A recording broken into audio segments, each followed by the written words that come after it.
বেশ অনেক দিন হলো আলুর বোয়া খাওয়া হচ্ছে না।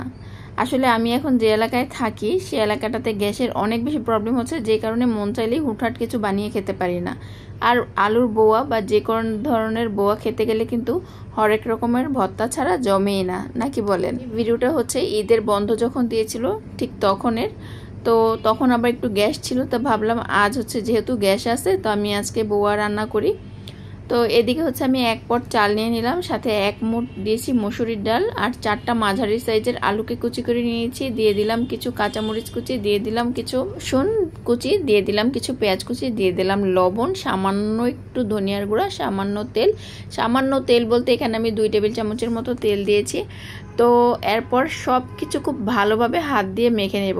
আসলে আলুর বোয়াটা আপনারা কে কে চেনেন আমি জানি না, তবে মুন্সিগঞ্জ বিক্রমপুরের মানুষরা অবশ্যই এটা খুব ভালোভাবে চেনে, কারণ তাদের খুব পছন্দের একটা খাবার। বিশেষ করে ওনারা সকালবেলা এটা খুব পছন্দ করেই খায়, আর আমিও এটা খাওয়া শিখছি বিয়ের পর থেকেই। তো আমাদের বাড়িতে দেখতাম সচরাচর খুদের যে ভাত রান্না করা হয়, তারপর খিচুড়ি রান্না করা হয়।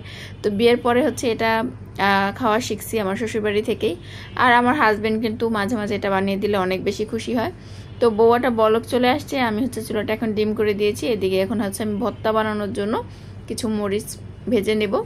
তো এখানে আমি বেশ কিছু মরিচ দিলাম। আর ভর্তা বানাবো না করে হচ্ছে 4 রকম ভর্তা বানাইছি, কিন্তু আমার কাছে মনে হচ্ছিল যে এটাও কম হয়ে গেছে। এদিকে পানিটা শুকিয়ে গেছে বউয়ার, তো আমি হচ্ছে এটাকে খুব ভালোভাবে নেড়ে চেড়ে দিচ্ছি। যারা আলুর বোয়া খান নাই অবশ্যই ট্রাই করবেন, এটা কিন্তু অনেক বেশি মজার। তো যাই হোক, আমার মরিচগুলো লাল লাল করে ভাজা হয়ে গেছে। এখন হচ্ছে আমি কিছু চ্যাপা শুটকি নিয়ে নিলাম। চ্যাপা শুটকি কার কার পছন্দ বলেন তো? না, কার কার পছন্দ না সেটা বলেন, কারণ আমি জানি চ্যাপা শুটকি পছন্দ করে না এমন মানুষ নাই। যাই হোক, চ্যাপা শুটকির পাশে আমি বেশ কিছু রসুন আর হচ্ছে পেঁয়াজ দিয়ে দিলাম। তো এই তো সুন্দরভাবে শুটকিগুলো ভাজা হয়ে গেছে। এখন হচ্ছে আমি বটবটি সিদ্ধ দিয়ে দিলাম। তো এই তো বোয়া হয়ে আসছে কি হয়েই গেছে অলমোস্ট। এখন হচ্ছে আমি বোয়ার উপরে শুকনো মরিচ একটু ভেঙে ভেঙে দেব। এটা হচ্ছে একটু পাটায় বেটে গুঁড়া করে দিলে আমার কাছে মনে হয় তো বেশি ভালো হইতো। তো আমার হাতে আসলে সময় কম ছিল, যেহেতু আমি এক চুলায় ভর্তার জন্য আয়োজন করছি, পাটায় বাটছি, আবার এদিকে বউয়াও দেখছি, এর জন্য আমি হচ্ছে ভেঙে ভেঙে দিলাম। তো একটু পাটায় হালকা ক্র্যাশ করে নিয়ে তারপর উপরে দিয়ে দিলে আর কি ফ্লেভারটা আরও বেশি ভালো হইতো। যাই হোক, বাচ্চারা খাবে বিধায় আমি 2টা মরিচই দিচ্ছি এখানে। তো এটা কিন্তু দিতে হবে আলুর বোয়ার মধ্যে, এতে স্বাদ গ্রান সব কিছু অনেক বেশি মানে টেস্ট বেড়ে যায় আমার কাছে মনে হয়। তো যাই হোক, আবারও ঢেকে দিলাম। এদিকে হচ্ছে বটবটিগুলো সিদ্ধ হয়ে গেছে, তেল দিয়ে একটু ভেজে নিচ্ছি পেঁয়াজ সহকারে।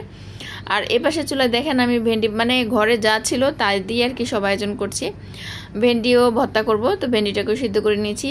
আমি কিন্তু নিচে বসে বসে ভর্তাগুলো বানানো আমার শেষ, সাথে কিন্তু কালিজিরা ভর্তা ছিল। শেষে ডিমটা ভেজে নিলাম, কারণ ডিমটা কিন্তু গরম গরমই খেতে বেশি ভালো লাগে। আর এইদিকে এই তো খেতে বসে গেলাম। এখানে কিন্তু এই যে দেখেন 4 রকমের ভর্তা, ভেন্ডি ভর্তা, বটপুটি ভর্তা, চাপা শুটকি ভর্তা, কালিজিরা ভর্তা, সব কিছু নিয়ে বসে পড়লাম। আজকে কিন্তু অনেক খুশি হয়েছে আমার হাজব্যান্ড, বলতেছিল অনেক দিন পরে খেলাম।